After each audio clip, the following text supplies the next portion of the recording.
विश्व प्रसिद्ध रथयात्रा अवसर में हाईटेक मेडिकल कॉलेज पक्षर प्रतिवर्ष भली चलित वर्ष जरूरीकालीन तथा अस्थायी हॉस्पिटल खोल श्रीमंदिर उत्तर द्वार निकट में अस्थायी हॉस्पिटल भक्तों उद्घाटन होती 25 शज्या विशिष्ट यह हॉस्पिटल रे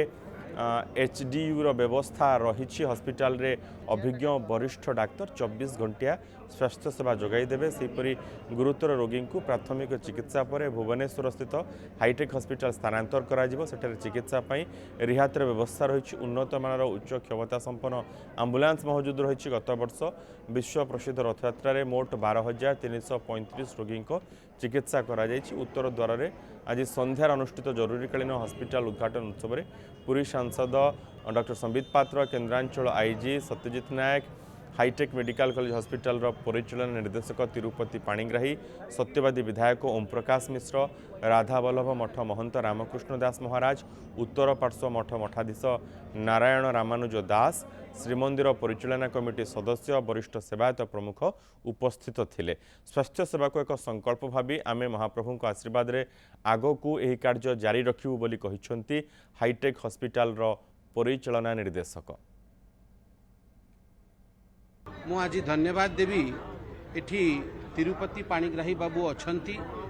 हाईटेक रो से सबू देखुचंती बुझुचंती एवं हाईटेक हॉस्पिटल जो भली भाबे आज एठी 25 बेडेड अस्थायी हॉस्पिटल आरंभ करिछि तत्सहित अटैच्ड आईसीयू मध्य अछि 5 बेडेड आईसीयू फैसिलिटी अछि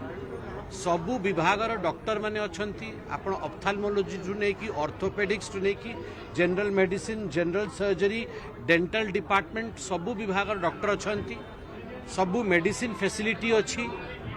मु एथिपाई आपण को बाइट रे सब कहूची कि जो श्रद्धालु माने एठी के आसीबे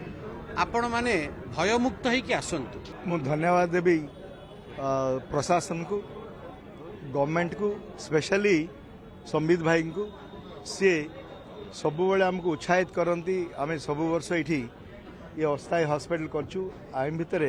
आमर गोटे उद्देश्य जगन्नाथ पाखे जो भक्ताल आसती सेवा कर योग्यता जगन्नाथ आमको देइछंदी